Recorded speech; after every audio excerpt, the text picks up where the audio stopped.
Lors d'une croisière en famille, mon gendre m'a poussé à la mer en criant « Il est temps d'apprendre à nager avec les requins ». Après qu'on m'ait secouru, je n'ai prononcé que 3 mots. De retour à terre, j'ai foncé à la banque, annulé toutes mes cartes de crédit, vendu la maison et disparu. Quand ils ont appelé en suppliant de l'argent, j'étais déjà loin. Je suis heureux de vous avoir ici pour suivre mon histoire jusqu'au bout. Commentez la ville depuis laquelle vous me regardez. Je veux voir jusqu'où mon histoire a voyagé. Je n'aurais jamais cru qu'une simple vacance en famille pourrait se transformer en sentence de mort. À 65 ans, j'avais survécu à la construction d'une entreprise du bâtiment à partir de rien, élevé ma fille seule, affronté toutes les tempêtes de la vie. Mais rien ne m'avait préparé au moment où mon propre gendre a tenté de me tuer en plein milieu de l'océan Atlantique. La croisière était l'idée de Sarah. « Papa, tu travailles trop », m'avait-elle dit au dîner 3 semaines plus tôt, sa voix douce comme le miel. Glenn a trouvé une offre incroyable pour une croisière de 7 jours dans les Caraïbes. Ce sera parfait. Juste nous 3, du temps en famille. Glenn acquiesça avec enthousiasme, affichant ce sourire étudié qui avait séduit ma fille il y a 5 ans. À l'époque, je pensais qu'il était fait pour elle. J'avais tort sur beaucoup de choses. Le navire était magnifique, je dois lui reconnaître ça. 15 ponts remplis de restaurants luxueux dont sa voix avait changé. Plus froide, plus calculatrice. Je me tournai vers lui, et dans son regard, il n'y avait plus de gentillesse, seulement un plan, une menace. « Et l'avenir alors ?» demanda-t-il, agrippant la rambarde plus fermement. Glenn s'approcha, le visage sombre. « Que se passera-t-il quand tu ne seras plus là ?» murmurait-il, presque inaudible. « La société, la maison, tous ces investissements dont tu as toujours été si secret. » Sa voix descendit à un chuchotement, glacial, parlant de combien tout serait plus simple si certains obstacles n'existaient plus. Avant que je puisse comprendre ce qu'il voulait dire, ses mains étaient sur mon dos, fortes, violentes. La poussée me fit basculer par-dessus la rambarde. Tandis que je tombais vers l'eau noire, j'entendis son cri résonner par-dessus le vent et les vagues. « Au secours! Homme par-dessus bord! Gerald est tombé! Que quelqu'un l'aide! » Mais il y avait autre chose, un murmure que personne ne devait entendre. « Il est temps d'apprendre à nager avec les requins, vieux. » L'eau me frappa comme un mur de béton, glacial. Elle m'arracha le souffle et envoya des ondes de choc dans mon corps de 65 ans. Je disparus sous la surface, l'eau salée brûlant ma gorge tandis que je luttais pour remonter. Mes vêtements lourds me tiraient vers le fond. Pendant un instant terrifiant, je crus que c'était la fin. C'était ainsi que Gerald Morrison mourrait, assassiné par son propre gendre, alors que sa fille regardait impuissante. Quand enfin je refis surface, haletant, suffocant, le chaos m'entourait. Les alarmes retentissaient, les membres de l'équipage hurlaient, et au milieu du tumulte, j'entendis Sarah crier mon nom. Mais un seul fait me glaça le sang. Glenn n'était pas tombé pour me sauver. Il n'était pas dans l'eau avec moi. Il restait sur le bateau, jouant le rôle du gendre inquiet. La sauvetage dura 27 minutes. 27 minutes de lutte contre les vagues, de l'eau remplissant mes poumons, de peur de ne jamais revoir la terre ferme. Lorsqu'ils me tirèrent enfin hors de l'océan, en hypothermie, et à peine conscient, le premier visage que je vis fut celui de Glenn. Il pleurait, tenant Sarah dans ses bras, elle sanglotant contre sa poitrine.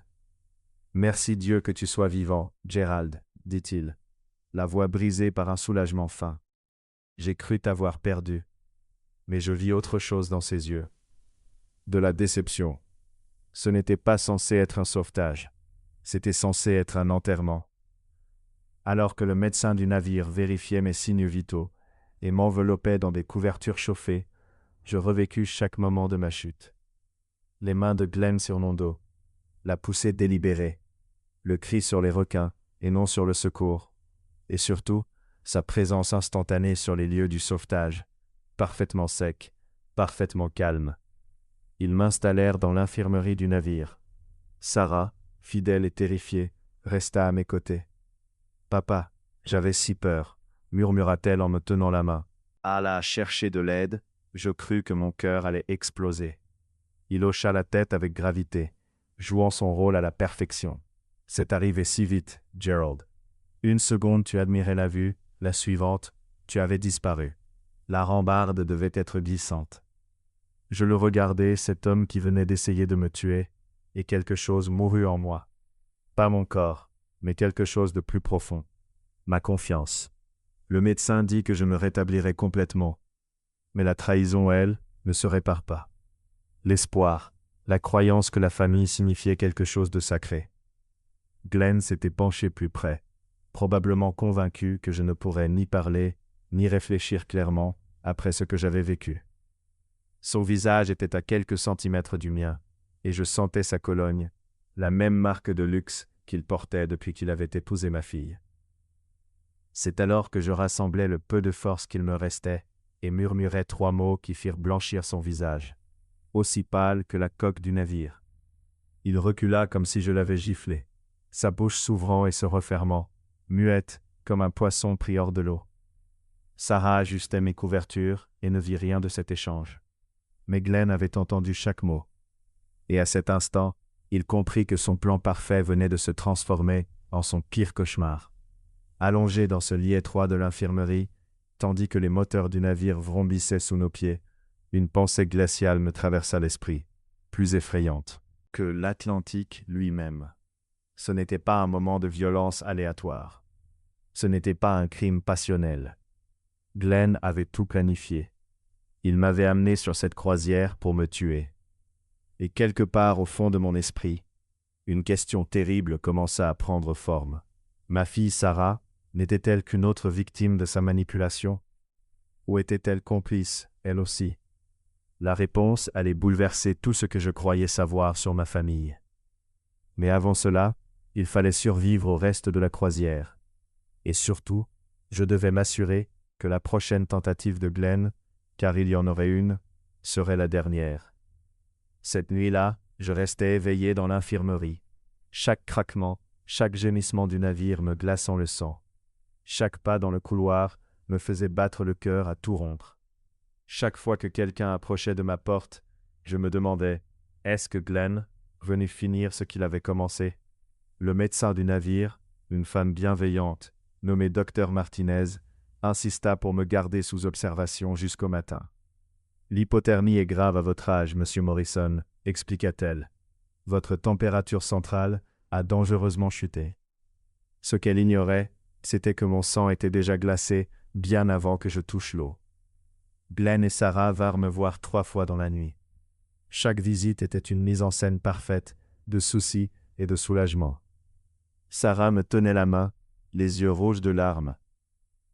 Elle, main sur son épaule, jouant le rôle du mari attentionné. « Nous sommes tellement soulagés que tu ailles bien, papa », murmura Sarah lors de leur 2e visite. Glenn n'a pas dormi du tout. Il se reproche de ne pas t'avoir attrapé quand tu as glissé. J'observais le visage de Glenn pendant qu'elle parlait. Je scrutais le moindre fissure dans son masque, le moindre signe de culpabilité ou de peur. Mais à la place, je vis quelque chose de bien plus inquiétant, le calcul. Il analysait mes réactions, mes réponses, essayant de mesurer combien je me souvenais de notre affrontement près de la rambarde. Quand nos yeux se croisèrent, il se pencha légèrement, sa voix douce empreinte de faux soucis. « Tu nous as vraiment fait peur, Gerald. Tu te souviens de ce qui s'est passé? La chute a dû être traumatisante. C'est alors que je pris la décision la plus importante de cette croisière. Je lui donnerai exactement ce qu'il voulait voir. Un vieil homme confus et reconnaissant, sans aucun soupçon. Tout est flou, dis-je, laissant ma voix trembler légèrement. Je me souviens d'avoir regardé les étoiles. J'avais la tête qui tournait. La rambarde était mouillée. Après ça, tout est devenu noir. Les épaules de Glenn se détendirent presque imperceptiblement. Sarah serra ma main un peu plus fort. « Ne t'inquiète pas de te souvenir, papa. L'important, c'est que tu sois en sécurité maintenant. » Mais moi, je me souvenais de tout. Chaque mot que Glenn avait murmuré sur les obstacles. Et les futurs plus faciles. Chaque détail de ses mains posées sur mon dos. et surtout je me rappelais ces 3 mots que j'avais murmurés à mon tour. Je sais tout. Ces mots avaient vidé son visage de toute couleur, transformant sa victoire en pure terreur. Le lendemain matin, le docteur Martinez m'avait libéré avec des instructions strictes. Pas de longue balade sur le pont la nuit, avait-elle dit avec un sourire, et restez bien hydraté. L'océan vous a beaucoup demandé. Si seulement elle savait à quel point l'océan m'avait réellement donné quelque chose, une clarté effrayante sur qui je pouvais vraiment croire, et surtout, sur qui je ne pouvais pas. Glenn et Sarah m'attendaient à l'extérieur de l'infirmerie, tous deux vêtus de polo blanc assortis, comme sortis d'une publicité étrange pour croisière. « Prêt à reprendre nos vacances, papa ?» demanda Sarah en passant son bras dans le mien. Glenn a trouvé ce buffet incroyable sur le pont 7. Il faut reprendre des forces. Glenn acquiesça avec enthousiasme, mais je le vis jeter un coup d'œil à sa montre. Depuis le sauvetage, il faisait ça constamment, comme s'il vivait selon un calendrier qu'il seul comprenait. Le buffet était bondé, des passagers remplissant leurs assiettes de fruits frais et de pâtisseries. Je jouais mon rôle à la perfection, le survivant tremblant, reconnaissant d'être en vie. Mais pendant que je grignotais un toast et sirotais mon café, je regardais de moi, et je commençais à remarquer des choses que j'avais ignorées auparavant. La manière dont il communiquait sans parole. Comment Sarah regardait Glenn avant de répondre à mes questions. Comment Glenn touchait son bras à chaque mention de mon rétablissement ou de ma force retrouvée. « Tu sais quoi ?» dit Glenn soudain, sa voix trop vive, trop naturelle. « Puisque tu te sens mieux, on devrait peut-être réserver cette excursion à Saint-Thomas demain. Le tour en hélicoptère de l'île.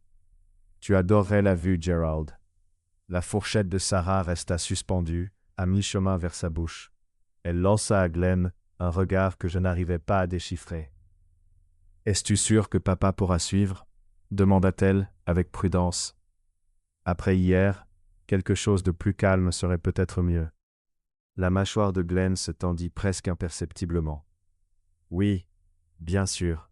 Peut-être plutôt nager avec les dauphins. » Encore une fois, il essayait de me pousser, de m'emmener dans des situations où un accident pourrait se produire. Nager avec les dauphins.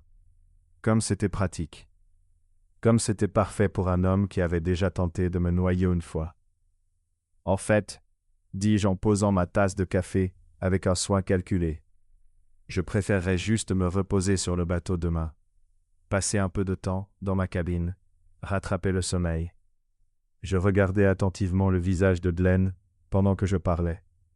Un instant, son masque glissa, et je vis une frustration pure traverser ses traits. Sarah, elle, ne remarqua rien, trop occupée à jouer la fille inquiète. « Parfait, papa. Tu as besoin de repos après tout ce que tu as traversé. » Après le petit déjeuner, Sarah s'excusa pour rappeler son travail, quelque chose à propos d'un projet qu'elle ne pouvait pas manquer, même en vacances. Glenn et moi nous retrouvions seuls pour la première fois depuis qu'il avait tenté de me tuer. Nous marchions lentement sur le pont, dépassant d'autres passagers qui n'avaient aucune idée qu'ils assistaient à une danse silencieuse entre prédateurs et proies. « Belle matinée », dit Glenn d'une voix soigneusement neutre. Difficile de croire que ce qui s'est passé hier. Je hochai la tête et m'arrêtai à une rambarde, différente cette fois, avec plus de monde autour. C'est drôle comme la vie peut basculer en un instant. Glenn scrutait mon visage, cherchant un sens caché. « Tu sembles gérer ça plutôt bien. Certains seraient traumatisés après une expérience comme celle-ci. » Je me tournai vers lui, le regardant droit dans les yeux. Et pour un instant, je laissai transparaître quelque chose de vrai. Pas le vieil homme confus que je faisais semblant d'être, mais l'homme d'affaires acéré qui avait bâti un empire à partir de rien. Oh, ça m'a changé, Glenn. Bien plus que tu ne le crois. Il cligna des yeux, l'incertitude traversant ses traits. Avant qu'il ne puisse répondre, Sarah réapparut, légèrement essoufflée. Désolé pour le retard. Crise au bureau. Mais quelque chose avait changé dans son attitude. Nerveuse, sur le qui-vive, et quand elle posa son regard sur Glenn, il y avait dans son expression quelque chose qui me fit frissonner. Une reconnaissance muette, comme s'ils avaient discuté de quelque chose pendant son absence. « Tout va bien au travail ?» demanda-t-il. « Oh, tu sais, les mêmes problèmes de toujours. » Mais elle mentait. Je connaissais ma fille. Je l'avais élevée, changé ses couches, appris à conduire. Je savais quand elle mentait. La vraie question était, sur quoi mentait-elle? Nous passâmes le reste de la journée à faire semblant d'apprécier des activités de croisière normales. Regarder un spectacle comique, jouer au shuffleboard, dîner dans la salle principale. Mais sous ce masque de vacances en famille, j'avais l'impression d'assister à une pièce dont je ne connaissais pas tous les dialogues. Glenn et Sarah échangeaient des regards quand je ne les voyais pas. Ils murmuraient entre eux, interrompant brusquement leur conversation quand je m'approchais. 2 fois, j'attrapais Glenn au téléphone, parlant à voix basse, s'éloignant dès qu'il me vit venir. Ce soir-là, alors que nous nous préparions pour le dîner, je prétextai avoir oublié mes lunettes de lecture et fis demi-tour vers la cabine que Glenn et Sarah partageaient. La porte était entr'ouverte et je pouvais entendre leur voix à l'intérieur. Ce que j'entendis glaça mon sang. « On ne peut plus utiliser la même approche, » disait Sarah, la voix tendue par la frustration. « C'est trop risqué maintenant. Les gens regardent. » La réponse de Glenn était étouffée. Mais j'en saisis des fragments. On manque de temps. On n'aura pas une autre chance comme celle-ci.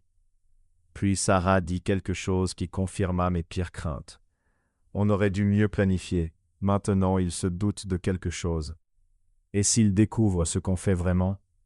Je reculai de la porte, le cœur battant si fort que j'étais sûr qu'il l'entendrait. Ma propre fille, ma petite fille, qui venait se blottir contre moi pendant les orages, qui pleurait quand je lui apprenais à faire du vélo, de peur de tomber. Elle n'était pas seulement victime de la manipulation de Glenn. Elle faisait partie du plan. Alors que je retournais dans ma cabine, une pensée résonnait dans mon esprit comme un coup de tonnerre. Ils n'avaient pas terminé. Peu importe ce qu'ils avaient prévu pour cette croisière. Ma survie n'avait fait que retarder leur plan, pas les arrêter. Et maintenant je devais découvrir ce qu'ils recherchaient vraiment, avant qu'ils ne trouvent un moyen d'achever ce qu'ils avaient commencé. Le vieil Gérald aurait affronté la situation, exigé des réponses, cru aux liens familiaux pour réparer les erreurs. Mais ce Gérald-là avait péri dans l'Atlantique hier. L'homme qui rentra dans son lit cette nuit-là était quelqu'un d'autre. Quelqu'un qui comprenait enfin que parfois, ceux qui prétendent vous aimer le plus sont ceux prêts à vous détruire. Et j'allais m'assurer qu'ils apprennent cette leçon avant la fin d'eux. Cette croisière, la vérité me frappa comme une nouvelle vague glaciale de l'Atlantique. Mais cette fois, j'étais prêt. Je soupçonnais depuis des mois que quelque chose clochait avant même cette croisière. De petites choses qui ne collaient pas. Des morceaux d'un puzzle que j'avais été trop naïf pour assembler. Et maintenant, tout flottait au milieu de la trahison de ma propre fille. Enfin, tout avait un sens. Tout a commencé il y a 3 mois, lorsque j'ai trouvé Sarah dans mon bureau à la maison. Elle était assise à mon bureau, mon ordinateur portable ouvert devant elle, prétendant avoir besoin d'imprimer des documents pour le travail. « Mon imprimante est en panne, papa, et j'ai une présentation demain, » m'avait-elle dit, refermant rapidement l'ordinateur quand je suis entré. À l'époque, je n'y avais rien pensé, mais maintenant, je réalisais qu'elle fouillait dans mes dossiers financiers. Et puis, il y avait ces appels téléphoniques. Glenn m'appelait à des heures improbables, posant des questions anodines sur l'entreprise, sur mes projets de retraite, sur la mise à jour récente de mon testament. « Juste pour penser à l'avenir, Gérald, » disait-il. « Je veux m'assurer que Sarah sera protégée si quelque chose t'arrive. » Le ton qu'il avait employé sur « si quelque chose t'arrive » aurait dû être un avertissement. Au lieu de cela, j'avais été touché par son apparente préoccupation pour le bien-être de ma fille. Mais c'était la demande concernant mon assurance qui aurait dû déclencher. Le plus grand signal d'alarme. 2 semaines avant la croisière, j'avais reçu un appel de ma compagnie d'assurance vie pour vérifier certaines informations sur ma police. « Nous avons reçu récemment une demande pour augmenter votre couverture », avait dit le représentant. « Nous confirmons simplement les détails avec vous directement. » J'étais confus. Je n'avais demandé aucun changement. Quand j'en ai parlé à Sarah plus tard, elle avait balayé mes inquiétudes d'un geste de la main. Probablement juste une erreur administrative, papa. Tu sais comment sont ces compagnies. Sauf que ce n'était pas une erreur. Quelqu'un avait essayé d'augmenter le montant de ma police d'assurance vie. Et cette personne avait accès à mes informations personnelles. Quelqu'un qui vivait avec moi à temps partiel, qui avait des clés de la maison, qui savait où je gardais mes documents importants. Ma fille. Le lendemain matin, après avoir surpris leur conversation, j'ai pris une décision qui m'aurait semblé paranoïaque quelques jours plus tôt. J'allais enquêter sur ma propre famille. Pendant que Glenn et Sarah étaient au buffet du petit déjeuner, j'ai utilisé le centre d'affaires du navire pour accéder à mes comptes en ligne. Ce que j'y ai découvert m'a physiquement rendu malade. Depuis 4 mois, de petites sommes disparaissaient de mon compte d'épargne. Jamais assez pour déclencher une alerte, mais cumulant près de 23 000 $. Les retraits avaient été effectués avec ma carte bancaire au distributeur automatique près de l'appartement de Sarah. Ma propre fille vidait lentement mes comptes, probablement en espérant que je ne remarquerais rien avant qu'il ne soit trop tard. Mais ce n'était pas le pire. Quelqu'un avait également accédé à mes emails professionnels, échangeant avec mes clients et sous-traitants. En creusant davantage, j'ai trouvé des emails que je n'avais jamais envoyés, des messages suggérant subtilement que je pensais à la retraite, que je pourrais envisager de vendre Morrison Construction bientôt. Le nom de Glenn apparaissait dans plusieurs de ces emails. Apparemment, il se préparait à devenir mon successeur potentiel, le gendre, qui comprenait l'entreprise et pourrait prendre le relais quand je serais prêt à partir, ou quand je ne serais plus là. La pièce finale du puzzle se trouvait dans mes emails personnels, enterrés dans le dossier des éléments supprimés, que je n'aurais jamais trouvé si je n'avais pas cherché. C'était un brouillon d'email à un avocat, demandant des informations pour mettre à jour mon testament. Le brouillon mentionnait de tout laisser à Sarah, Glenn exprimant des inquiétudes sur ma santé et mon désir de m'assurer que ma famille soit protégée. Je n'avais jamais écrit cet email. Je n'avais même jamais pensé à changer mon testament. Pourtant, quelqu'un préparait systématiquement ma mort et s'efforçait de faire croire que c'était moi qui en avais eu l'idée. Mes mains tremblaient alors que j'imprimais chaque preuve de leur trahison, accumulée en noir et blanc devant mes yeux. Puis j'ai fait quelque chose qui a probablement sauvé ma vie. J'ai changé tous mes mots de passe, configuré de nouvelles questions de sécurité et activé l'authentification à 2 facteurs sur tous mes comptes. S'ils pensaient continuer leur vol, ils venaient de se heurter à leur premier véritable obstacle. De retour sur nos chaises longues, Sarah et Glenn étaient plongés dans une conversation, leurs têtes penchées l'une vers l'autre, comme des conspirateurs. Ils se séparèrent en me voyant approcher. Glenn se leva précipitamment pour me proposer sa chaise. « Tu as l'air fatigué, Gerald. Peut-être devrais-tu te reposer. »« Ça va, » répondis-je, m'installant dans ma chaise et sortant un livre que je n'avais aucune intention de lire. Au lieu de lire, j'observais chacun de leurs gestes par-dessus les pages, chaque regard nerveux, chaque mot murmuré, chaque instant de communication que j'avais été trop aveugle pour remarquer auparavant. Vers midi, Sarah annonça qu'elle allait au spa pour un massage qu'elle avait réservé. « Je serai absente environ 2 heures, » dit-elle, en m'embrassant sur la joue. « Toi et Glenn, profitez-en pour un peu de temps entre hommes. » Le baiser brûlait comme une trahison sur ma peau. Après son départ, Glenn suggéra d'aller déjeuner au bar sportif du Pont 12. « Il passe le match, » dit-il. Je me suis dit que ça te plairait. Mais j'ai remarqué qu'il choisissait une table dans un coin, à l'écart des autres clients, là où notre conversation ne pouvait être entendue. « Tu sais, Gerald, » dit-il après que nous ayons commandé, « j'ai repensé à ce que tu as dit hier à propos de la confusion, après ta chute. » Il se pencha, sa voix prenant ce ton concerné que je connaissais désormais pour ce qu'il était de la manipulation. Les problèmes de mémoire peuvent être sérieux à ton âge. Peut-être devrais-tu consulter un médecin à notre retour. Je soutins son regard calmement. Ma mémoire va très bien, Glenn. parfaitement clair, en fait. Quelque chose passa dans ses yeux. Ah, eh bien, c'est rassurant. Mais sa main se crispa autour de sa bouteille de bière, et je vis un muscle tressauter dans sa mâchoire. En fait, continua-je, je me souviens de beaucoup de choses ces derniers temps, des choses que j'avais oubliées ou négligées. Étonnant comme une expérience proche de la mort peut aiguiser l'esprit. Le sourire de Glenn devint mécanique, forcé. Quel genre de choses? Je pris une gorgée d'eau, laissant le silence s'étirer entre nous.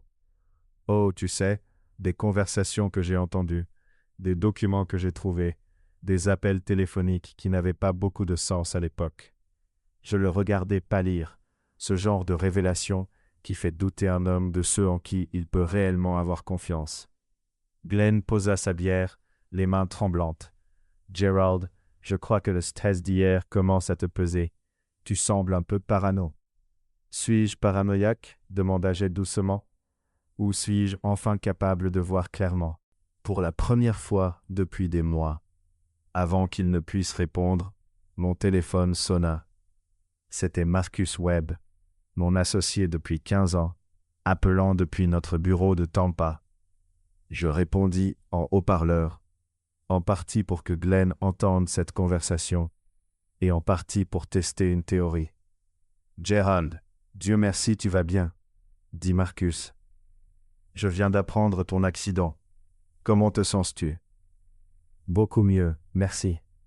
Je profite juste d'un peu de temps en famille sur la croisière. »« Bien, bien. Écoute, je déteste te déranger en vacances, mais nous avons une situation ici. Ce fameux contrat Johnson sur lequel nous travaillons. Ils prétendent que tu as envoyé un email la semaine dernière, acceptant des conditions dont nous n'avons jamais parlé. Quelque chose à propos de l'arrivée d'un nouveau chef de projet, nommé Glenn Morrison. Je n'ai aucune trace de cette conversation. J'ai observé le visage de Glenn pendant que Marcus parlait. La couleur avait quitté ses joues, et la sueur perlait sur son front, malgré la climatisation. Intéressant, Marcus. Je ne me souviens pas d'avoir envoyé un tel email. C'est ce que je pensais. Tout cela semblait étrange. Dois-je juste ignorer ça? Oui, ignore-le complètement. Et Marcus, à mon retour, organisons une réunion pour revoir toutes nos correspondances récentes. J'ai l'intuition que nous allons trouver d'autres communications que je n'ai en réalité jamais envoyées. Après avoir raccroché, Glenn fixait ses mains. « Gerald, je peux expliquer. »« Je suis sûr que tu peux, » répondis-je calmement. « Je suis sûr que tu as des explications pour beaucoup de choses. La question, c'est combien de ces explications seront vraies. » La tête de Glenn se releva brusquement, et pour un instant, j'ai vu l'homme réel derrière le masque. Froid, calculateur, désespéré. Tu ne comprends pas la pression que nous subissons. Sarah traverse une période difficile depuis qu'elle a perdu son emploi. Et j'ai des dettes. Alors tu as décidé de me tuer pour mon argent. Ces mots restèrent suspendus dans l'air, lourds comme une sentence de mort. La bouche de Glenn s'ouvrit et se referma, mais aucun son ne sortit. Autour de nous, d'autres passagers riaient et discutaient, inconscients de la confrontation qui se jouait à notre table. « Ça n'était pas censé se passer comme ça, » murmura-t-il enfin. La chute devait sembler accidentelle, rapide, propre. Tu n'étais pas censé survivre. Là enfin, la confession que j'attendais, prononcée avec le ton détaché de quelqu'un parlant du temps qu'il fait. Mon beau-fils venait d'admettre une tentative de meurtre, et semblait presque soulagé de l'avoir enfin dit à voix haute. « Et Sarah ?» demandai-je, bien que je connaissais déjà la réponse. Le silence de Glenn me dit tout ce que j'avais besoin de savoir. Je me levai lentement, mes jambes plus stables que depuis que j'avais émergé de cet océan glacé. « Eh bien, Glenn, j'ai une nouvelle pour toi. J'ai survécu. Et maintenant que je sais de quoi toi et ma fille êtes vraiment capables, je vais m'assurer que vous n'ayez jamais une autre chance de finir ce que vous avez commencé. » En quittant cette table, laissant Glenn seul avec sa confession et sa peur, je ressentis quelque chose que je n'avais pas éprouvé depuis des mois. Le contrôle. Pour la première fois depuis le début de ce cauchemar, je savais exactement à quoi j'avais affaire. Et j'avais un plan pour y mettre fin. L'ancien Gerald aurait tenté de raisonner avec eux. de trouver un moyen de sauver les liens familiaux. Mais l'ancien Gerald était mort dans l'océan Atlantique il y a 2 jours. L'homme qui marchait vers sa cabine n'était plus le même. Quelqu'un qui comprend que parfois, ceux qui prétendent vous aimer sont les plus prêts à vous détruire pour leur propre intérêt. Et j'allais leur faire comprendre cette leçon, de la manière la plus douloureuse possible. Le navire accosta à Miami à 7 heures du matin. Et à 7h30, j'étais déjà dans un taxi en direction de la succursale la plus proche de la First National Bank. Glenn et Sarah pensaient que j'allais récupérer mes bagages au dépôt. Je leur ai dit que je voulais m'en occuper moi-même, que j'avais besoin de temps seul pour digérer tout ce qui s'était passé pendant la croisière. Ils étaient plus qu'heureux de me laisser partir, probablement soulagés d'avoir quelques instants pour planifier leurs prochains mouvements sans que je scrute chacun de leurs gestes. Ce qu'ils ne savaient pas, c'était que j'avais passé la nuit précédente éveillé dans ma cabine, à passer des appels et à mettre en place des plans qui allaient changer nos vies à jamais. L'Internet satellite du navire avait coûté une fortune, mais chaque centime en valait la peine pour accéder à mes comptes et commencer le processus qui allait mettre fin à leur machination une bonne fois pour toutes. Ma première étape fut Margaret Chen, ma banquière personnelle depuis 12 ans. Elle m'attendait déjà dans son bureau, une pile de documents soigneusement préparés sur son bureau. Margaret avait toujours été efficace, mais l'urgence dans sa voix, lors de notre appel tard dans la nuit, l'avait convaincue de venir tôt pour gérer cette situation personnellement. « Gerald, je dois dire que c'est extrêmement inhabituel, » dit-elle tandis que je m'installais en face d'elle. « Êtes-vous absolument certain de vouloir procéder à toutes ces modifications ?» Je hochai la tête, ma détermination plus forte que jamais. « Margaret, quelqu'un me vole. Quelqu'un qui a accès à mes informations personnelles et à ma confiance. Je dois m'assurer qu'ils ne pourront plus jamais causer de dégâts. » Le premier document fermait complètement mon compte courant principal, celui que Sarah avait vidé à travers ses petits retraits méticuleux. Margaret traita la fermeture et ouvrit immédiatement un nouveau compte dans une autre agence, loin de toute connaissance de Sarah ou de Glenn. Le solde restant, 47 312 $, fut transféré sur ce nouveau compte, à l'abri de leurs mains avides. Ensuite vinrent les cartes de crédit. Toutes les cartes auxquelles Sarah pouvait avoir accès, et ayant vécu dans ma maison par intermittence pendant des années, c'était presque toutes furent annulées immédiatement. Les conseillers étaient désolés pour le désagrément, mais je leur assurais que c'était nécessaire. Fraude suspectée, expliquai-je, ce qui était absolument vrai. Mais la banque n'était que le début. Ma prochaine étape fut le bureau de Patricia Holbrook, l'avocate qui gérait mes affaires légales depuis que j'avais fondé Morrison Construction, il y a 28 ans. Patricia avait été choquée par mon appel la nuit précédente, mais elle accepta de me rencontrer dès le matin. « Gerald, ce que vous décrivez ressemble à de l'abus envers une personne vulnérable, » dit-elle, la voix grave, en parcourant les preuves que j'avais imprimées depuis le centre d'affaires du navire.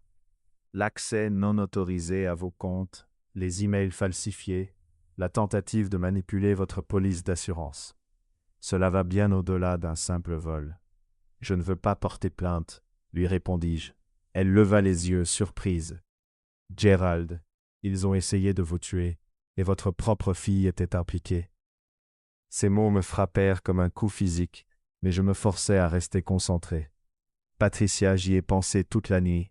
Des procédures légales prendraient des années, et entre-temps, ils auraient accès à toutes mes informations sur mes biens, mon entreprise, tout. Je veux qu'ils soient coupés de ma vie complètement et pour toujours. Patricia hocha lentement la tête. « Que voulez-vous faire ? Je veux disparaître de leur vie, à ce point qu'ils ne me retrouveront jamais. Et je veux m'assurer qu'ils ne puissent jamais tirer profit de ma mort, même s'ils réussissaient à me tuer plus tard. » Les 2 heures suivantes furent consacrées à restructurer toute ma vie financière. Patricia m'aida à rédiger un Nouveau Testament qui laissait tout à une fondation caritative que je soutenais discrètement depuis des années, la Morrison Foundation for Adult Literacy, en mémoire de ma défunte épouse qui avait été enseignante. Sarah et Glenn n'étaient mentionnés nulle part dans les documents. Nous avions également créé une fiducie qui gérerait mes dépenses quotidiennes depuis un compte séparé. entièrement administré par le cabinet de Patricia. Restez totalement anonyme. Même si Sarah ou Glenn engageaient des détectives, ils ne pourraient jamais remonter jusqu'à moi. Mais l'étape la plus cruciale était la vente de ma maison. Patricia avait contacté un agent immobilier avec qui elle avait déjà travaillé. Quelqu'un spécialisé dans les ventes rapides et confidentielles. Nous pouvons avoir tous les papiers prêts dès demain, m'assurait-elle. Le marché est favorable en ce moment, et votre maison est en excellent état. Vous devriez pouvoir obtenir presque le prix demandé. Le prix demandé était de 468 000 $, de l'argent qui disparaîtrait dans un compte que Sarah et Glenn ne trouveraient jamais. Mon téléphone n'arrêtait pas de vibrer depuis le matin, avec leurs appels et messages. Les textos de Sarah devenaient de plus en plus paniqués. « Papa, où es-tu? Nous sommes inquiets. Tu vas bien? Glenn te cherche à l'espace bagage. Rappelle-moi s'il te plaît. » Les messages de Glenn, eux, étaient courts et agressifs. « Gerald, il faut qu'on parle. C'est ridicule. Rappelle-moi maintenant. » Je les ignorais tous. Ma dernière étape de la journée fut le siège de Morrison Construction. L'entreprise que j'avais bâtie à partir de rien. Juste un pick-up et une boîte à outils. Mon partenaire, Marcus, m'attendait, accompagné de notre avocat d'entreprise et de notre comptable. La réunion fut brève, mais décisive. À compter d'aujourd'hui, je te vends ma part de Morrison Construction. Marcus, annonça-je en glissant les papiers sur la table de conférence. Le prix est la juste valeur du marché, 2,3 millions de $. Mais je veux que la transaction soit finalisée dans les 48 heures. Marcus fixa les documents, abasourdi. « Gerald, que se passe-t-il? Hier tu étais en vacances, et aujourd'hui tu vends l'entreprise que tu as bâtie pendant 30 ans. » « Des complications familiales, répondis-je simplement. Des personnes en qui j'avais confiance m'ont volé et préparé pire encore. Je dois m'assurer qu'elles ne puissent jamais toucher à ce que j'ai construit. Le comptable passa en revue les chiffres, pendant que l'avocat vérifiait la légalité du tout. Tout était en ordre. Je planifiais cette possibilité depuis plus longtemps que quiconque ne le soupçonnait, depuis que j'avais commencé à douter de certaines intentions. Le prix de vente donnerait à Marcus le contrôle total de l'entreprise, et l'argent irait directement dans un compte offshore que j'avais créé des années plus tôt pour des raisons fiscales. À 18 heures, j'étais pratiquement invisible. Mes comptes bancaires étaient fermés ou transférés vers des institutions que Sarah et Glenn ne connaissaient même pas. Mes cartes de crédit annulées. Ma maison était mise en vente avec instruction de conclure la transaction le plus vite possible. Mon entreprise était vendue. Même mon téléphone portable avait été déconnecté. J'avais obtenu un nouveau numéro chez un autre opérateur, connu seulement de Patricia et Marcus. Je conduisis jusqu'à un modeste appartement de l'autre côté de la ville que j'avais loué ce matin-là avec de l'argent liquide et un simple bail mensuel. L'appartement était meublé, rien de luxueux, mais propre, calme et totalement séparé de la vie que j'avais menée pendant les 65 dernières années. Assis dans mon nouveau salon ce soir-là, dégustant un plat chinois à emporter, et regardant le soleil se coucher à travers des fenêtres que Sarah et Glenn ne trouveraient jamais. Je ressentis quelque chose que je n'avais pas éprouvé depuis des mois, un sentiment de liberté, pure et intense. Paix. Mon nouveau téléphone a sonné une fois vers 8 heures. C'était Patricia. « Gerald, c'est fait. La maison a été vendue à un acheteur comptant pour 450 000 $. La signature finale est prévue pour demain après-midi. Marcus a finalisé l'achat de l'entreprise et les fonds ont été transférés sur vos comptes désignés. À partir de maintenant, vous avez littéralement effacé toute possibilité qu'il vous retrouve ou vous fasse du mal. Et la fondation? Tout est prêt. La Morrison Foundation recevra la majeure partie de votre succession à votre décès, avec une petite provision pour vos besoins vitaux maintenus via la fiducie. Votre fille et votre gendre ne verront pas un centime. » Après avoir raccroché, je suis resté assis dans le silence de ma nouvelle vie, repensant à Sarah, ma petite fille, celle qui construisait des châteaux de sable avec moi à la plage, qui pleurait quand son poisson rouge mourait, celle qui, après les funérailles de sa mère, m'avait serré si fort dans ses bras que j'avais cru qu'elle ne me lâcherait jamais. À un moment donné, cette petite fille était devenue quelqu'un que je ne reconnaissais plus, quelqu'un capable de planifier ma mort pour de l'argent, La douleur était immense, mais le soulagement l'était tout autant. Pour la première fois depuis des mois, je ne regardais plus par-dessus mon épaule. Je ne me demandais plus à qui je pouvais faire confiance. Je n'avais plus peur que ceux que j'aimais le plus planifient ma destruction. Demain, Sarah et Glenn commenceraient à découvrir la nouvelle réalité que j'avais créée pour eux. Les cartes bancaires seraient refusées, les comptes vides, la maison porterait un panneau vendu, et moi, je serais parti, disparu au point qu'ils ne me retrouveraient jamais. Je me suis versé un verre de vin, un vin bon marché du supermarché, pas les bouteilles coûteuses que Glenn apportait au dîner. Et j'ai porté un toast à l'homme que j'étais autrefois, le père confiant, le pourvoyeur généreux, l'homme qui croyait que la famille était sacrée. Cet homme avait disparu, englouti dans l'océan Atlantique, avec ses illusions sur ceux qu'il avait le plus aimés.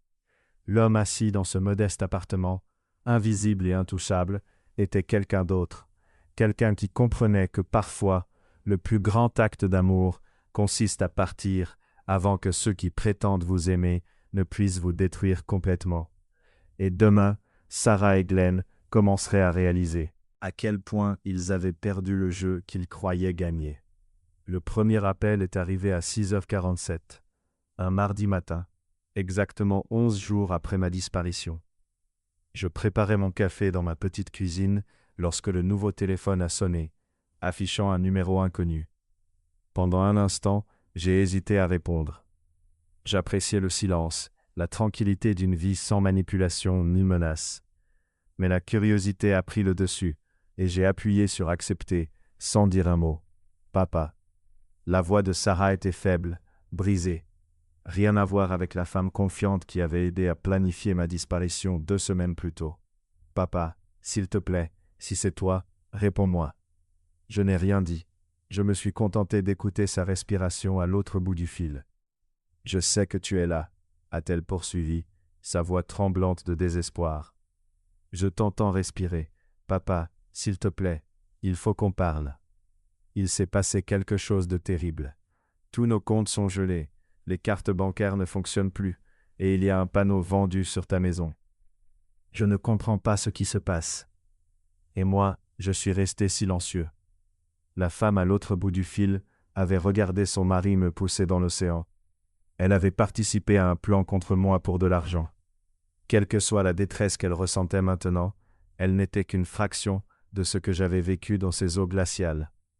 Me battre pour ma vie, tandis que ma propre famille espérait que je me noie.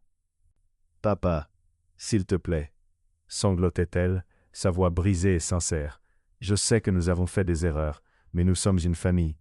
Tu ne peux pas juste disparaître comme ça. On perd tout. Bien, je pensais qu'ils perdent tout, qu'ils sentent ce que c'est que de voir le sol disparaître sous leurs pieds. Glenn a été viré de son travail, poursuivit Sarah, comme si partager encore plus de mauvaises nouvelles allait me rendre compatissant. Son patron a parlé d'irrégularité dans ses rapports de dépenses et ils l'ont laissé partir sans indemnité. Et mon propriétaire menace de nous expulser parce que le chèque de loyer a été rejeté. Papa, je ne sais plus quoi faire. Je raccrochais sans un mot. Mais Sarah ne lâche pas facilement. Pendant les 3 jours suivants, elle appela encore 17 fois. Chaque message plus désespéré que le précédent. Elle avait retrouvé mon nouveau numéro, probablement grâce à la compagnie de téléphone, utilisant des larmes et des mensonges sur une urgence familiale. Chaque appel dévoilait un peu plus leur monde en ruine. Glenn avait effectivement été licencié, mais pas seulement pour des irrégularités dans ses rapports de dépenses. Sarah laissa échapper dans un sanglot qu'il avait été surpris à falsifier des documents d'un projet de construction en utilisant l'entête de ma société et ma signature falsifiée. Marcus avait dû comprendre le schéma et le dénoncer. Leur appartement était en train d'être saisi. Sarah vivait au-dessus de ses moyens depuis des mois, comptant sur ma disparition pour résoudre tous leurs problèmes financiers. Sans accès à mes comptes et avec Glenn au chômage, ils ne pouvaient plus payer le loyer, les mensualités de la voiture, ni même les cartes de crédit. « Papa, nous sommes allés chez toi hier, » dit Sarah au 8e appel. Il y avait des étrangers qui y vivaient. Ils ont dit que tu leur avais vendu la maison il y a 2 semaines via une vente rapide. Comment as-tu pu vendre la maison où maman est morte, où j'ai grandi? Comment peux-tu nous effacer comme ça?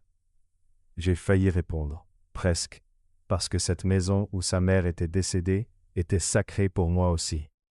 Mais c'était aussi la maison où Sarah avait fouillé dans mes papiers privés, où Glenn avait planifié mon meurtre, où ils avaient compté mon argent comme des vautours tournant autour d'un animal mourant. Certains lieux deviennent empoisonnés par les souvenirs qu'ils renferment. Le 9e appel était différent.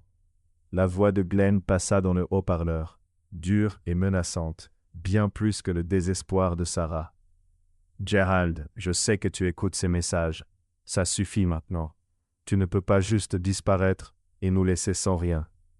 Nous avons des droits. Sarah est ta fille, ton enfant unique. Tu ne peux pas couper ta famille ainsi à cause d'un malentendu. » Un malentendu? Il osait appeler tentative de meurtre un malentendu. « Écoute, peut-être que j'ai fait quelques erreurs sur cette croisière, » continua-t-il, sa voix prenant ce ton manipulateur que je reconnaissais si bien maintenant. Mais j'étais stressé, dépassé. Je n'avais jamais voulu que les choses aillent aussi loin, et Sarah n'avait rien à voir avec tout ça. Elle est innocente dans toute cette histoire. Innocente? Ce mot me fit rire à haute voix dans mon appartement vide. Sarah, qui avait vidé mes comptes pendant des mois. Sarah, qui avait fouillé dans mes fichiers. Sarah, qui avait regardé son mari me pousser dans l'océan. Innocente. Nous savons que tu es vivant, Gerald. Nous savons que tu es quelque part, et nous allons te trouver. L'appel s'est terminé, mais un autre est arrivé immédiatement après. Sarah, encore une fois. Mais cette fois, elle ne pleurait pas. Non, sa voix portait quelque chose de froid, de calculé, qui me rappelait de façon inquiétante Glenn. « Papa, j'ai réfléchi à tout ce qui s'est passé pendant cette croisière, à ta chute, à la façon dont tu te comportes depuis. Et je commence à me demander si tu n'es pas aussi confus qu'on le pensait. Peut-être que tu te souviens de plus que tu ne le laisses paraître. » Un frisson glacé m'a parcouru. Si c'était vrai, alors il fallait qu'on parle, parce qu'il y avait des choses que je ne comprenais pas encore, des situations qui nous avaient forcés à prendre des décisions difficiles.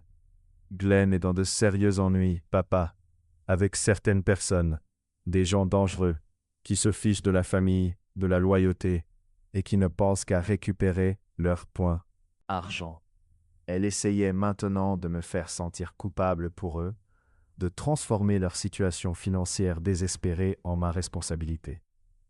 Ces gens ne se contentent pas de prendre ta maison ou ta voiture quand tu ne peux pas payer, papa. Ils prennent des doigts, ils prennent des vies, et ils ne se soucieront pas si Sarah est blessée dans le processus. Est-ce que ce que tu veux? Que ta fille paie pour les erreurs de Glenn avec son sang? J'ai raccroché avant la fin du message, les mains tremblantes de rage. Ils essayaient de me manipuler avec des menaces, de me faire croire que Sarah était en danger à cause de mystérieux créanciers. Mais depuis 11 jours, j'avais mené ma propre enquête. J'avais engagé un détective privé pour vérifier les antécédents de Glenn, pour comprendre exactement quelles dettes il avait accumulées. La vérité était à la fois meilleure et pire que les histoires dramatiques de Sarah. Glenn devait de l'argent, beaucoup d'argent, mais pas à des criminels dangereux. Il devait 17 463 $ à diverses compagnies de cartes de crédit, 8 200 $ à un service de prêt sur salaire et 12 000 $ supplémentaires à un site de jeu en ligne. Toutes des dettes légales, toutes gérées par des procédures normales de recouvrement. Personne n'allait faire de mal à Sarah, mais leur crédit était ruiné et ils faisaient face à la faillite. Les appels ont continué une semaine de plus, devenant chaque jour plus frénétiques, plus manipulateurs. Sarah jouait la culpabilité, des souvenirs d'enfance et des vacances en famille. Glenn essayait l'intimidation, laissant entendre qu'abandonner la famille était immoral, voire illégal. Ensemble, ils tentaient de négocier, promettant de rembourser tout ce qu'ils avaient pris si je les aidais simplement à se remettre sur pied. Mais c'est le 18e appel qui m'a brisé le cœur complètement. « Papa, c'est moi. » La voix de Sarah était à peine un murmure. « Je t'appelle de l'hôpital. Glenn a essayé de se faire du mal hier soir.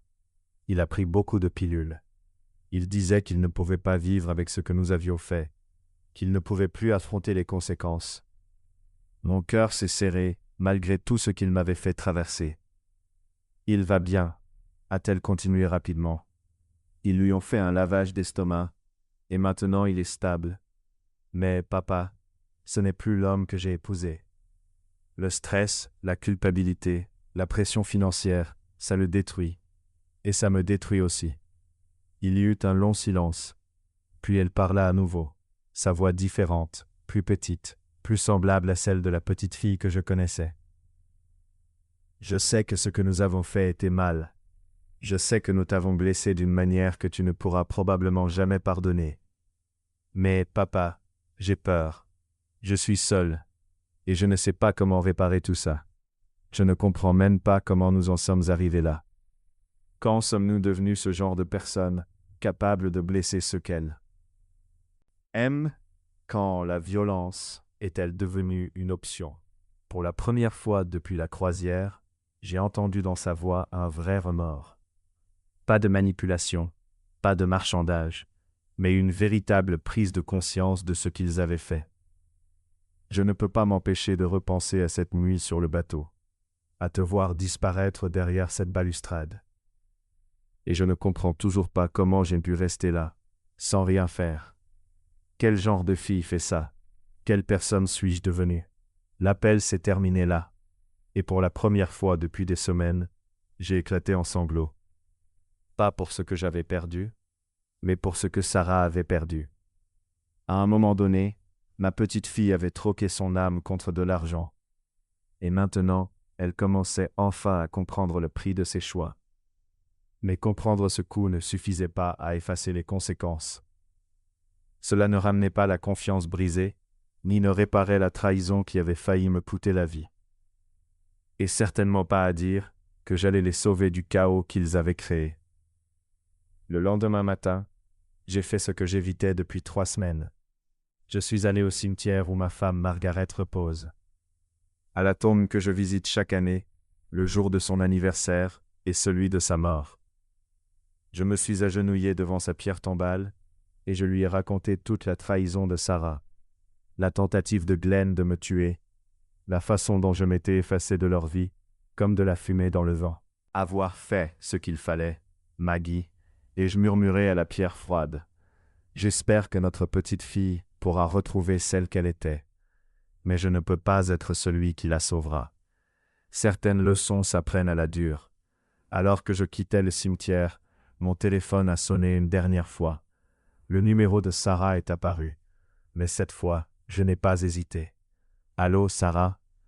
La respiration coupée à l'autre bout du fil me dit qu'elle ne s'attendait pas à ce que je réponde enfin. « Papa » murmura-t-elle, comme si prononcer mon nom trop fort pouvait me faire disparaître à nouveau. « Papa, s'il te plaît, ne raccroche pas. Je sais que je ne le mérite pas, mais écoute-moi juste 1 minute. » J'ai attendu. « Je suis désolé, dit-elle, et pour la première fois depuis ce cauchemar, je l'ai cru. Je suis désolé pour tout, pour l'argent, pour les mensonges, pour être resté là à regarder Glenn te faire du mal. Je suis désolé d'être devenu quelqu'un que je ne reconnais pas, quelqu'un capable de planifier des choses horribles. » Elle fit une pause, et j'entendis ses sanglots étouffés. « Je ne m'attends pas à ce que tu me pardonnes.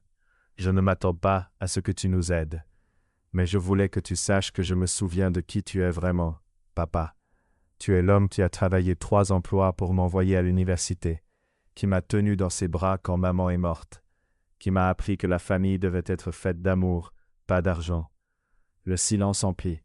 La ligne un instant, puis elle prononça ces mots qui me hanteront pendant des années. « Je sais que j'ai détruit notre famille, papa. Mais s'il te plaît, ne laisse pas les erreurs de Glenn te détruire, toi aussi. Tu mérites d'être heureux, de trouver la paix, même si cette paix ne nous acclue pas. » L'appel s'est terminé et je suis resté dans ma voiture, devant le cimetière, comprenant enfin que c'était un adieu. Pas seulement à Sarah et Glenn, mais à l'homme que j'étais autrefois. Le père qui aurait tout donné pour protéger sa fille, même d'elle-même. Ce chapitre de ma vie est terminé. Et demain, je commencerai à découvrir ce que pourrait réserver le prochain chapitre de ma vie. 2 ans s'étaient écoulés depuis ce dernier appel de Sarah. 2 ans depuis que j'avais entendu la voix de ma fille se briser sous un véritable remords. Depuis qu'elle m'avait libéré de l'obligation de la sauver des conséquences de ses propres choix. 2 ans de silence, 2 ans de paix, 2 ans pour apprendre à connaître le véritable Gerald Morrison, celui qui n'est pas défini par les besoins ou les trahisons des autres. Le lendemain de cette dernière conversation, j'ai pris une décision qui m'a moi-même surpris. J'ai empaqueté ce que je possédais dans mon petit appartement, dans 2 valises seulement, et j'ai pris la route vers la côte. Pas vers les plages bondées où les touristes se pressent, mais vers un coin tranquille du littoral de Caroline du Nord, là où les pêcheurs retraités vendent leurs prises depuis des quais patinés par le temps, et où le rythme de la vie suit les marées plutôt que la bourse. J'ai loué un petit cottage à 6 rue de l'Eau, un 2 pièces simple, avec des volets bleus et une véranda donnant sur le lever du soleil. Le loyer 450 $ par mois, payé depuis la fiducie que Patricia gère pour moi. Moins que ce que je dépensais autrefois pour un dîner pour 3. Mais suffisant, plus que suffisant. Le cottage était meublé avec ce genre de mobilier solide et pratique qui dure des décennies. Une table de cuisine marquée par les années, des étagères construites par quelqu'un qui comprenait que les livres ont besoin d'un foyer, un cadre de lit qui ne grince pas quand le vent souffle. Tout ce dont j'avais besoin et rien d'inutile. La plupart des matins, je me rendais chez Garrett's Bait and Tackle, là où de vieux hommes se retrouvent pour boire du café et se plaindre du temps, du gouvernement ou du fait que les poissons mordent moins qu'avant. Personne ne me demande ce que j'ai fait avant d'arriver ici, ni ce qui m'a conduit dans ce coin tranquille du monde. Dans un endroit où la moitié des habitants fuient quelque chose, la vie privée est respectée avant presque tout. Je leur ai dit que je m'appelais Gerald, pas besoin de mentir là-dessus, et que je construisais des choses pour gagner ma vie. C'était vrai, assez vrai. Je ne leur ai pas dit que j'avais bâti une entreprise de construction de plusieurs millions de dollars à partir de rien, ni que je l'avais tout donné pour échapper à une famille qui avait essayé de me tuer. Certaines vérités sont trop lourdes pour une conversation de comptoir. 3 mois après mon arrivée, Garrett m'a proposé un emploi à temps partiel, aider les clients et nettoyer la boutique. Rien de glamour, m'a-t-il dit, juste quelqu'un pour tenir la caisse quand je suis en mer. Le salaire, 12 $ de l'heure, à peine de quoi acheter de quoi manger. Quelque chose à faire de mes mains, et une raison d'interagir avec des gens qui ne veulent rien de moi, sauf du travail honnête. Les clients sont pour la plupart des locaux pêcheurs professionnels venant chercher des fournitures, amateurs de bateaux le week-end, ou le touriste égaré qui a quitté l'autoroute. Ils paient en espèces, disent merci et repartent. Personne n'essaie de me manipuler, de me voler ou de me pousser dans l'océan. La paix totale. Le soir, je m'assieds sur ma véranda et je lis. Pas des journaux financiers ou des rapports d'entreprise, mais des romans que je n'avais jamais eu le temps de parcourir quand je construisais mon empire.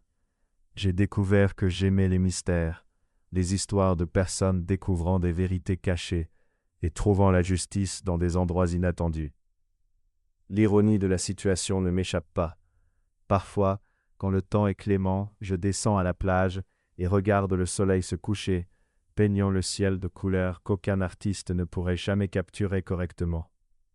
L'océan Atlantique s'étend jusqu'à l'horizon, le même océan qui a failli me tuer il y a 2 ans. Mais ici, c'est différent. Ici, il est beau au lieu d'être terrifiant, infini au lieu d'être étouffant. J'ai appris à pêcher, une chose pour laquelle je n'avais jamais de temps dans ma vie d'avant. Garrett m'a appris à lire l'eau, à comprendre quelle leurre fonctionne dans quelles conditions, à être assez patient pour que le poisson vienne à moi au lieu de vouloir voler. Forcer le processus. Il y a des parallèles avec la vie que je découvre encore. Le chalet a un petit jardin où le locataire précédent cultivait des tomates et des herbes. Je l'ai agrandi, ajoutant des poivrons, des courges et une rangée de tournesols qui dépassent la clôture. Travailler la terre, faire pousser la vie du sol, est devenu une sorte de méditation. Mes mains, qui autrefois signaient des contrats valant des centaines de milliers de dollars, sont maintenant définitivement tachées de terre, et je n'ai jamais été aussi heureux de ce qu'elle crée. Patricia appelle une fois par mois pour prendre de mes nouvelles et gérer les détails administratifs de ma nouvelle existence. Elle est la seule personne de ma vie d'avant à savoir où je suis, et je lui fais confiance pour garder ce secret. Lors de notre dernière conversation, elle m'a dit quelque chose qui ne m'a pas surpris, mais qui m'a quand même attristé. « Gerald, je pensais que tu devrais savoir, Sarah a déposé le bilan il y a 6 mois. Glenn aussi. Ils ont tout perdu.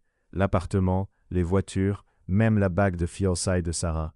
D'après ce que je comprends, ils vivent dans un studio dans un quartier douteux, et Sarah travaille 2 emplois pour joindre les 2 bouts.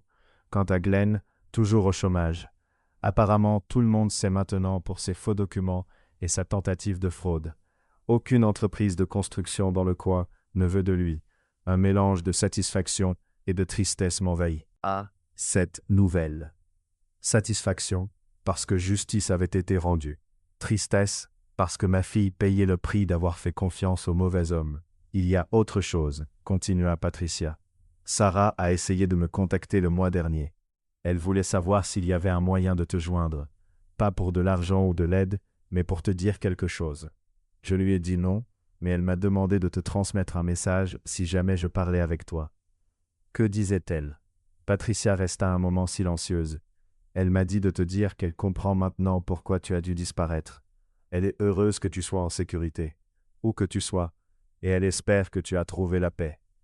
Ce message est resté avec moi pendant des jours.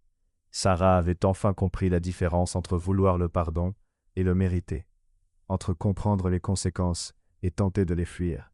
Peut-être que quelque part dans les ruines de sa vie, elle retrouvait le chemin vers la personne qu'elle était autrefois. Mais c'était son voyage à elle, pas le mien à guider. La semaine dernière, quelque chose m'a rappelé à quel point j'avais quitté ma vie d'avant. Je réapprovisionnais le magasin quand un homme en costume cher est entré. Visiblement perdu et irrité, il regardait autour de lui avec un dédain évident pour les murs abîmés et l'odeur de la pâte pour poisson. « Excusez-moi, dit-il, dans ce ton que les riches utilisent quand ils s'adressent aux domestiques. Je cherche Gerald Morrison. » J'ai cru comprendre qu'il pourrait se trouver dans cette zone. Mon sang se glaça, mais je gardai mon expression neutre. « Je ne connais personne de ce nom, » répondis-je en continuant à disposer les appâts sur leur présentoir. C'est un homme d'affaires de Floride. Il a monté une entreprise de construction et possède d'importants actifs. Sa famille le cherche. Je soutins son regard avec calme. Comme je l'ai dit, je ne connais personne ici. Vous pouvez peut-être essayer la chambre de commerce en ville. L'homme parut frustré, mais me tendit quand même sa carte professionnelle. Si jamais vous entendez quelque chose, il y a une récompense pour toute information menant à sa localisation. Après son départ, je regardai la carte. Il s'agissait d'un détective privé engagé par un cabinet d'avocats dont je n'avais jamais entendu parler. Au verso, quelqu'un avait écrit avec une écriture soignée « La famille cherche la réconciliation ». Je déchirai la carte et la jetai à la poubelle. La famille cherche la réconciliation, même après tout ce qu'ils avaient fait, même après la chute de leur vie. Sarah et Glenn tentaient encore de me retrouver, toujours prêts à me manipuler pour les sauver de leur enfer auto-infligé. Mais l'ancien Gerald, celui qui aurait ressenti de la culpabilité pour leur souffrance, n'existait plus. L'homme qui se tenait maintenant dans cette boutique d'appât, entouré de l'odeur honnête de la mer et des outils du travail simple, qu'un soulagement il ne m'avait pas trouvé. Ce soir-là, j'appelai Patricia et lui racontai l'histoire du détective. « Change tout, lui dis-je. Nouveau document de confiance, nouveau compte bancaire, tout. Et si quelqu'un cherche des informations sur Gerald Morrison, dites-leur qu'il est mort dans un accident de bateau il y a 2 ans. Gerald, es-tu sûr que c'est une mesure définitive? » Je regardai par la fenêtre de ma cuisine le jardin que j'avais planté, le coucher de soleil peignant le ciel de couleurs impossibles, la vie simple que j'avais reconstruite à partir des cendres de la trahison. Patricia, Gerald Morrison est mort il y a 2 ans. Il a sombré dans l'Atlantique après que sa famille l'ait poussé par-dessus bord. L'homme dont vous parlez aujourd'hui est quelqu'un d'autre. Quelqu'un qui comprend enfin que parfois, le plus grand acte d'amour est de partir avant que ceux qui prétendent vous aimer puisse vous détruire complètement. 2 semaines plus tard, Patricia m'envoya un certificat de décès. Selon les registres officiels, Gerald Morrison était mort dans un accident de bateau au large de la Caroline du Nord. Son corps n'a jamais été retrouvé. La Morrison Foundation reçut l'intégralité de son héritage comme prévu et continuerait à soutenir les programmes d'alphabétisation pour adultes à perpétuité. Gerald Morrison était officiellement mort, et je ne m'étais jamais senti aussi vivant. Ce matin, je me réveillai dans mon cottage au bord de la mer.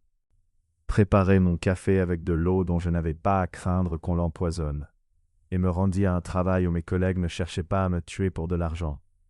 Ce soir, j'entretiendrai mon jardin, lirai un nouveau chapitre du roman policier commencé hier, et m'endormirai sans me demander si demain apportera une nouvelle tentative sur ma vie. Les 3 mots que j'avais chuchotés à Glenn dans l'infirmerie du navire, « Je sais tout », avaient été un avertissement clair, comme un coup de semonce sur le pont de son navire qui coulait. Mais la vraie victoire n'était pas dans ces mots. La vraie victoire, c'était de comprendre que je n'avais pas besoin de les battre pour gagner. Il suffisait de disparaître complètement, de devenir invisible à leurs griffes désespérées, de trouver la paix dans une vie qu'ils ne pourraient jamais atteindre. Certains pourraient appeler ce que j'ai fait cruel, laisser ma fille affronter seule les conséquences de ses choix, sans filet de sécurité, laisser le désespoir de Glenn la consumer sans lui tendre la main. Mais j'ai appris qu'il arrive que la chose la plus cruelle que l'on puisse faire à quelqu'un soit de continuer à le sauver de ses propres erreurs. Sarah et Glenn ont fait leur choix sur ce navire de croisière, le jour où ils ont décidé que ma vie valait moins que mon argent. Maintenant, ils vivent avec ces choix, apprennent que chaque action a ses conséquences, découvrent qui ils sont vraiment lorsque les personnes qu'ils exploitaient ne sont plus disponibles. Quant à moi, j'apprends qui je suis lorsque je ne suis plus défini par les besoins, les exigences et les trahisons des autres. Je découvre que le bonheur ne demande ni richesse, ni statut, ni même famille. Parfois, il suffit seulement du courage de tout laisser derrière soi, de s'éloigner de ce qui vous fait du mal et de recommencer avec pour seule arme son intégrité intacte. Le soleil se couche sur l'Atlantique, peignant le ciel de tons dorés et roses qui transforment l'eau en un feu liquide. C'est le même océan qui a failli me tuer, mais de cet angle, à cette distance, il est magnifique au lieu d'être terrifiant. Une métaphore peut-être, mais je suis trop serein pour m'en inquiéter. Demain, je me réveillerai dans mon cottage au bord de la mer, m'occuperai de mon jardin, travaillerai à la boutique d'appât et vivrai un autre jour de cette vie simple et honnête que j'ai reconstruite à partir des débris de la trahison. Et Sarah et Glenn se réveilleront dans le petit appartement qu'ils peuvent se permettre, affronteront un nouveau jour rempli des conséquences de leurs propres choix et continueront d'apprendre la leçon la plus dure. Certaines erreurs ne peuvent être effacées, certaines confiances ne peuvent être reconstruites, et certaines personnes disparaissent de votre vie si complètement que vous passerez le reste de vos jours à vous demander si elles ont jamais existé. Moi, j'existe, je ne leur appartiens plus. J'ai compris, la vengeance parfaite devenir si heureuse sans eux, que leur existence même devient inutile pour ma paix.